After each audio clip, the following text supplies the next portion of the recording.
Hello student, in this video we will read the story Flying Together for the student of class 5th. तो chapter पढ़ने से पहले आपके chapter में कुछ दिया है, उसे हम पढ़ लेते हैं. What are some of things your parents and teachers tell you to do on time? कौन सी कुछ ऐसी चीज़ें हैं जो आपके पेरेंट्स और आपके टीचर्स आपसे कहते हैं कि उन्हें आप टाइम पर करिए.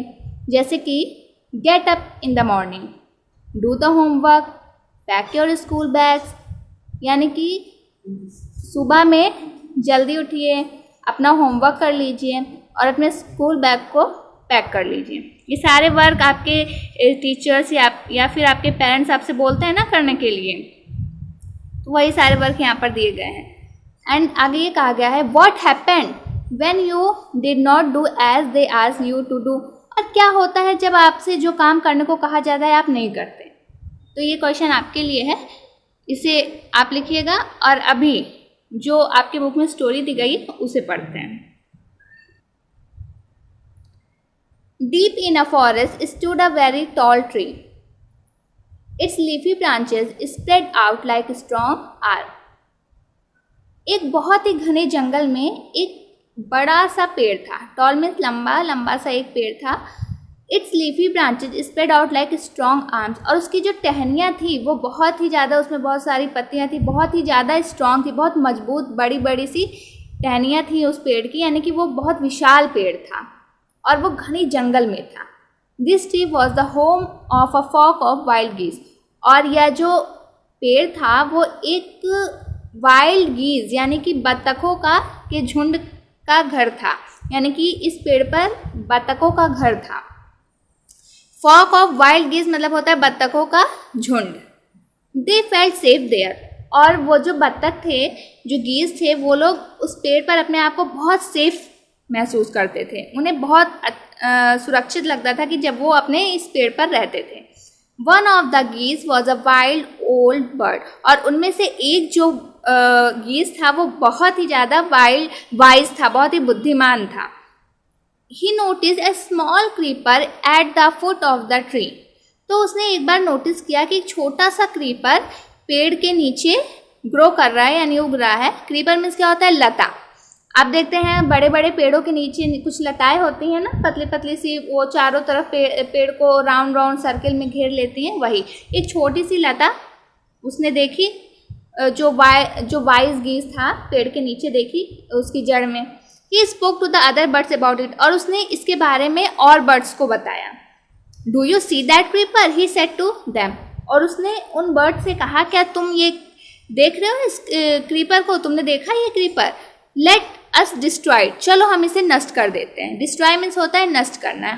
चलो हम इसे नष्ट कर देते हैं. वाई मस्ट वी डिस्ट्रॉयड आज द गीज इन सरप्राइज. तो जो सारी गीज थी वो चकित होकर कहती है, हैरान होकर कहती है, हम क्यों इसे डिस्ट्रॉय कर दें? It is so small. ये तो बहुत छोटी सी है. What harm can it do. ये क्या हार्म पहुंचाएगी हमें? हार्म मीन्स होता है नुकसान. ये कौन सा नुकसान हमें पहुंचाएगी? ये तो बहुत छोटी सी है, हम इसे क्यों नष्ट करें? My friends replied the wise old bird. तो वो जो बूढ़ा बर्ड था बुद्धिमान, उसने रिप्लाई किया, उसने आंसर दिया कि my friend that little creeper will soon grow. ये जब छोटा सा जो क्रीपर तुम देख रहे हो, जब ये बढ़ जाएगा, as it creeps up this tree it will become thick and strong. और जब ये क्रीप्स यानी लपेट, जो क्रीपर है लपेट लेगा पूरे पेड़ को, तो ये बहुत ही मोटा और स्ट्रॉन्ग बन जाएगा जब ये बढ़ जाएगा. तो अभी ये तुम्हें छोटा दिख रहा है, पर जब ये कुछ दिनों बाद बड़ा हो जाएगा तो बहुत ही स्ट्रॉन्ग हो जाएगा, बहुत ही मोटा हो जाएगा. वॉट ऑफ दैट आज the geese what harm can a creeper do us. तब भी वो जो गीज और होते हैं और पक्षियाँ होते हैं वो कहते हैं कि तब भी ये हमें क्या नुकसान पहुँचा सकता है. Don't you see replied the wise bird, with the help of that creeper it will be possible for someone to climb this tree. तुम्हें समझ में नहीं आता, वो बर्ड बोलता है, वाइज बर्ड बोलता है, तुम्हें समझ में नहीं आता, इसकी हेल्प से कोई भी इस पेड़ पर आसानी से चढ़ सकता है. उसके लिए तो बहुत आसान हो जाएगा इस क्रीपर की सहायता से इस पेड़ पर चढ़ना. अ Hunter can come up and kill us all. और कोई शिकारी भी इस क्रीपर की हेल्प से इस पेड़ पर चढ़कर हमें मार सकता है. Well there is no hurry they replied. फिर भी जो बर्ड्स हैं वो रिप्लाई करते हैं, कोई जल्दीबाजी नहीं है. The creeper is very small, ये क्रीपर बहुत छोटा है, it would be a pity to destroy it now, हमें कोई जल्दी नहीं है इसे अभी नष्ट करने की। Destroy the creeper while it is still young, the old bird advice, तो जो बूढ़ा पक्षी था उसने सलाह दी, एडवाइस मतलब होता है सलाह दी, उसने सलाह दी कि जब अभी ये छोटा है जब तक इसे हम नष्ट कर देते हैं। Now it is tender and you can cut it easily, अभी ये पतला है, टेंडर है, अभी ये बहुत पतला है और इसे हम आसानी से कट कर सकते हैं। Later it will become hard you will not be able to cut it, और जब ये बड़ा हो जाएगा, ये ग्रो कर जाएगा, ये मजबूत हो जाएगा तो तुम इसे काट नहीं सकते। We will see answered the bird, तो सारे जो बर्ड्स हैं उन्होंने कहा हम देख लेंगे, मगर उन्होंने बर्ड्स उस वाइज बर्ड की बात पर ध्यान नहीं दिया बल्कि कहा कि हम देख लेंगे जो होगा। But they did not destroy the creeper, उन्होंने उस क्रीपर को डिस्ट्रॉय नहीं किया।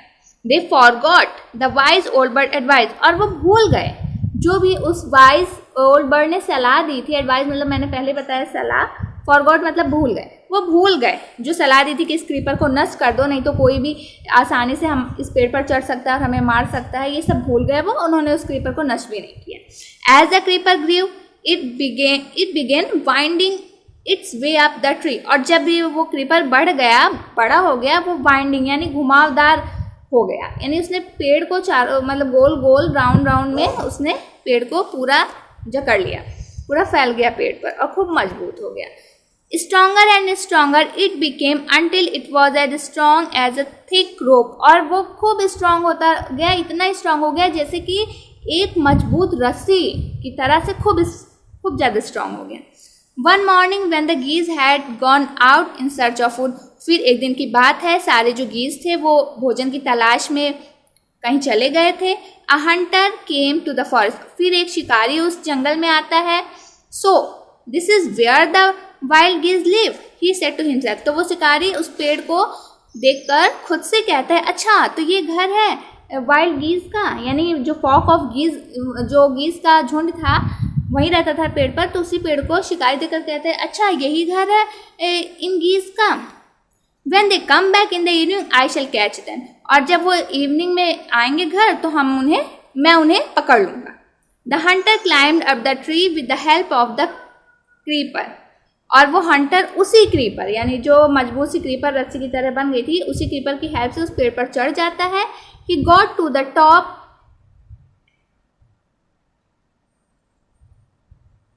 And spread his net there, और वो खूब सबसे ऊपर पहुंच जाता है, वहां पर अपना जाल फैला देते हैं। Then he climb down and went away, और उसके बाद वो नीचे उतर आता है। In the evening the geese return home, they did not notice the net, और जब शाम को सारे गीज घर लौट कर आते हैं तो वो नेट को देखते ही नहीं, जाल को देख ही नहीं पाते हैं, और वो नोटिस नहीं करते हैं। नोटिस मतलब ध्यान देना या देखना, वो नहीं देख पाते। As they flew into the tree, और जैसे ही वो पेड़ के अंदर उड़कर जाते हैं, दे वर ट्रैप, वो सब फंस जाते हैं। ट्रैप मतलब जाल में फंस जाना, वो सब उस जाल में फंस जाते हैं जो वो हंटर बिछा कर गया होता है। They struggle hard to get out, वो बहुत प्रयत्न करते हैं, स्ट्रगल मतलब कोशिश करना, प्रयत्न करना, संघर्ष करना, बहुत प्रयास करते हैं, लेकिन वो जाल से बाहर नहीं निकल पाते। बट कुड नॉट, पर जाल से बाहर नहीं निकल पाते। Help help cried the geese, और सारे गीज कैसे चिल्लाते हैं help help. We are caught in the hunter's net, oh what shall we do, और बोलते हैं हम इस हंटर के नेट में फंस गए हैं, अब हम क्या करें। डोंट मेक अ फस now said the wise old bird, फिर वही वाइज ओल्ड बर्ड बोलता है कि अब डोंट मेक अ फस नाउ, अब ये चिल्लाहट मतलब कि चिल्लाओ मत ऐसे, अब इस चिल्लाने से कुछ नहीं होगा। Long ago I told you to destroy the creeper, बहुत पहले मैंने तुम्हें कहा था कि इस क्रीपर को नष्ट कर दो, बट यू डिड नॉट, पर तुमने ऐसा नहीं किया।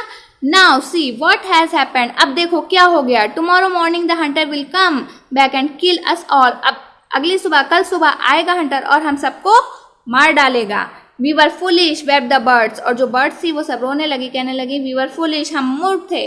We are very sorry we did not listen to you, हम बहुत दुखी हैं और हमें माफ़ कर दो कि हम लोगों ने आपको नहीं सुना। Please tell us what to do, अब हमें बताइए कि हमें क्या करना चाहिए। Then listen carefully replied the wise bird, तो वाइज बर्ड बोलता है कि ध्यान से सुनो।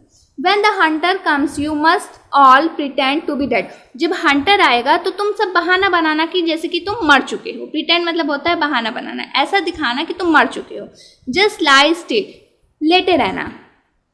The hunter will not want dead birds, hunter को मरी हुई बर्ड्स नहीं चाहिए होगी। He will throw us to the ground, वो हमें क्या करेगा, फेंक देगा ग्राउंड में। It will then be easy for him to climb down collect dead birds, और उसके लिए ईजी होगा कि जब वो नीचे आएगा तो वो कलेक्ट कर लेगा सारी डेड बर्ड्स को। And take them home. When the last of us has been thrown down we must quickly get up and fly away, और इसके बाद वो हमें कलेक्ट करके घर ले जाने लगेगा। और when the last of us has been thrown down, और जैसे ही वो लास्ट बर्ड को फेंके, we must quickly get up and fly away, और तभी हम क्या करेंगे, तुरंत से उड़ेंगे, तुरंत उठेंगे और उड़ जाएंगे। In the morning the hunter came to the tree and climb up, फिर सुबह सुबह हंटर आता है और पेड़ पर चढ़ जाता है। He looked at the geese in the net, वो देखता है कि उसके नेट में गीज हैं। They are all dead, he mutter to himself, मटर मतलब बड़बड़ाना, स्वयं से कुछ भी कहना। तो वो कहता है कि अरे ये सारे तो मर चुके हैं। He threw them out of the net one by one, और फिर जैसा कि उस बूढ़े से बर्ड ने कहा था कि शिकारी जो है वो एक एक करके सारे पक्षी को नीचे फेंकेगा और तुम लोग प्रिटेंड करना कि तुम मरे हुए हो। जैसे ही वो लास्ट पक्षी को नीचे फेंकेगा और हम क्या करेंगे, इकट्ठे उड़ जाएंगे। तो वैसे ही उसने किया, वो एक एक करके नेट में से निकाल के सारे पक्षियों को नीचे फेंकने लगा।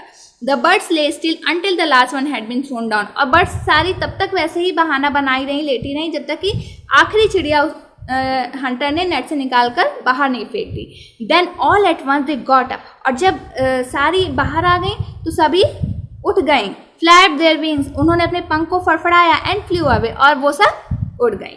The hunter was taken by surprise, और जो हंटर था बहुत ही हैरान रह गया। From the top of the tree he watch all geese fly away, और पेड़ के ऊपर से ही वो टॉप पर बैठा था जहाँ उसने जाल फैलाया था, वहीं से वो देखता रहा सारी जो गीज थी वो उड़ गई। तो समझ में आया? इस स्टोरी का मोरल ये है कि हमें अपने बड़ों की बातें सुननी चाहिए। जो वो कहते हैं कि हमें इस टाइम पे ये करना है, वो काम हमें करना चाहिए, नहीं तो हम किसी बड़ी मुसीबत में फंस सकते हैं।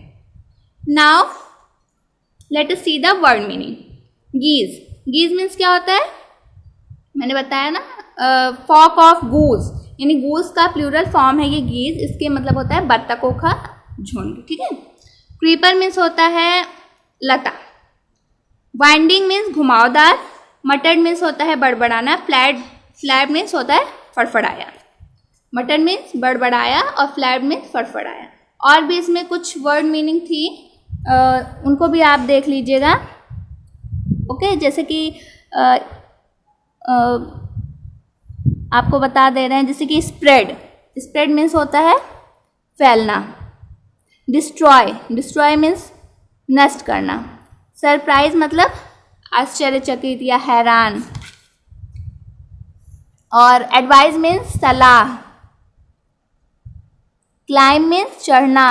स्ट्रगल मीन्स प्रयत्न करना या फिर कोशिश करना।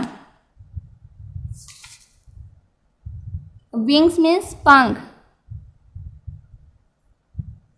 ये सारे वर्ड्स हैं, इन्हें आप अपने कॉपी में नोट कर लीजिएगा। अब हम क्वेश्चन आंसर देख लेते हैं। Where did the गीज live? पहला क्वेश्चन है वेयर डिड द गीज लिव, जो गीज थे वो कहाँ रहते थे, इसे आप लिखिएगा।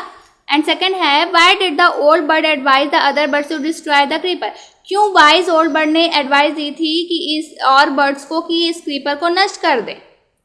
थर्ड है why did the geese cry help help, सारे गीज क्यों चिल्ला रहे थे हेल्प हेल्प। एंड फोर्थ है what did the hunter do when he thought that the geese were dead, तो हंटर ने क्या किया जब उसे लगा कि सारे गीज मर गए हैं, तो हंटर ने क्या किया। एंड फिफ्थ क्वेश्चन है why did the geese pretend to be dead, और सारी जो गीज थी उन्होंने क्यों बहाना बनाया था कि वो मर चुकी हैं। And six describe one incident when you got into trouble because you did not do your work on time, आपको कोई ऐसे एक इंसिडेंट के बारे में लिखना है कि जब आपने अपना कोई वर्क समय पर ना किया हो, उसकी वजह से आप परेशानी में पड़ गए हो, तो उस इंसिडेंट को आपको अपने कॉपी में लिखना है। कभी ऐसा हुआ होगा ना कि कोई वर्क आपने टाइम पर ना किया हो और आप परेशानी में पड़ गए हो, आपको उस परेशानी झेलनी पड़ी हो, वो कौन सा ऐसा वर्क था, कौन सी ऐसी घटना थी, उसके बारे में आप उसको लिखिए खुद से कॉपी में। ओके, ये सब वर्क करके आप सेंड करिए। Thank you. सॉरी जरा सा ये ट्रू फॉल्स भी हम देख लेंगे। देखिए state whether the following statement are true और फॉल्स, तो ये ट्रू फॉल्स है, इसे भी हम कर लेते हैं। The tree was the house of a flock of parrot, क्या जो वो ट्री था वो जो है उसमें पैरेट्स का फॉक रहता था? नहीं ना, गीज का फॉक रहता था, तो ये फॉल्स होगा। And second, the wise old bird wanted the creeper to be destroy, क्या जो वाइज ओल्ड बर्ड था वो चाहता था कि उस क्रीपर को नष्ट कर दिया जाए? चाहता था ना, तो ये होगा ट्रू। एंड थर्ड है, the Hunter climb the tree with the help of a ladder, वो जो हंटर था वो ट्री पर कैसे चढ़ा था? लैडर की हेल्प से? नो, रॉन्ग, वो तो क्रीपर की हेल्प से चढ़ा था ना, तो ये फॉल्स होगा। When caught in the net the foolish bird began to weep, तो जो जब वो लोग बर्ड्स फंस गए नेट में तो वो लोग रोना स्टार्ट कर दिए थे? नहीं, वो लोग क्या चिल्ला रहे थे? हेल्प हेल्प, तो ये भी फॉल्स होगा। The wise old bird help them to escape, उस वाइज ओल्ड बर्ड ने हेल्प की थी ना सबको स्केप करने में, भागने में। यस, तो ये हो जाएगा ट्रू। Thank you.